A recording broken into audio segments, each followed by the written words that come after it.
প্রিয় শিক্ষার্থী, ডিজিটাল অর্থনীতি ও পরিসংখ্যান কোচিং থেকে সবাইকে আন্তরিক শুভেচ্ছা। আজকে প্রথম বর্ষের মৌলিক গণিতের বাজার ভারসাম্যের 3 নম্বর ক্লাস। এখানে আলোচনা করা হবে বাজার ভারসাম্যের উপর ভর্তুকি প্রদানের ফলাফল। তাহলে বাজার ভারসাম্যের উপর ভর্তুকি প্রদানের ফলাফল এখন কার উপরে করতে হবে? বিক্রেতার উপর। যদি কোনো উল্লেখ থাকে তখন তার উপরে, না থাকলে আমরা বিক্রেতার উপরে ভর্তুকি আরোপ করব। এখন বিক্রেতার উপর ভর্তুকি যদি আরোপ করা হয় বা প্রদান করা হয়, তাহলে দামের সাথে সেটা যোগ হয়।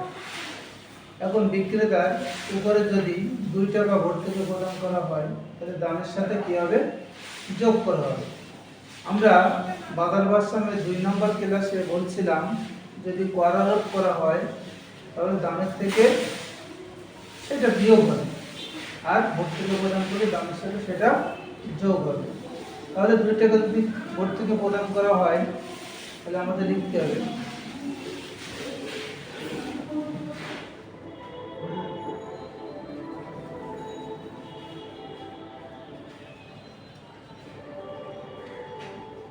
কিউ প্রাইম এর সমান -4 প্লাস 3p প্লাস 2। তাহলে 3p প্লাস 3 দোকানে কত? 6। তাহলে এখানে 3p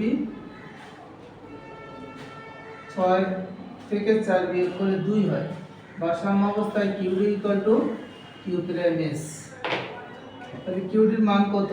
16 minus 2p equal 3p plus 2। তাহলে আমরা 16 প্লাস 2 ইকুয়াল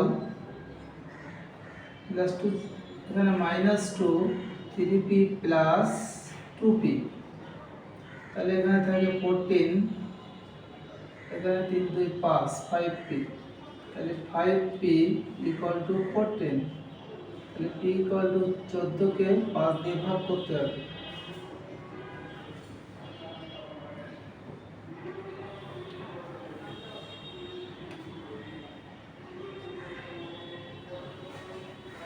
পাঁচ দোকানে 10, তাই তো? 14 ভাগ 5, 5 দোকানে 10, 4। তাহলে 5 আর 4 40। তাহলে 2.8। এখন p এর মান চাহিদা অপেক্ষাকে যদি বসানো হয়, কিউডি সমান 16 মাইনাস 2 ইন্টু 2.8। 16 মাইনাস 8 দোকানে 16, 2 দোকানে 4 আর 5, 5.6। 6 4 10, 5 6, তাহলে এখানে 10, 10.4। তাহলে আমরা ভারসাম্য দাম পাইলাম 2.8 এবং পরিমাণ পাইলাম 10.4। প্রিয় শিক্ষার্থী, সবাইকে ধন্যবাদ। তোমরা বেশি বেশি লাইক, শেয়ার, কমেন্ট করো এবং সাথে থাকো। চ্যানেলটা সাবস্ক্রাইব করো।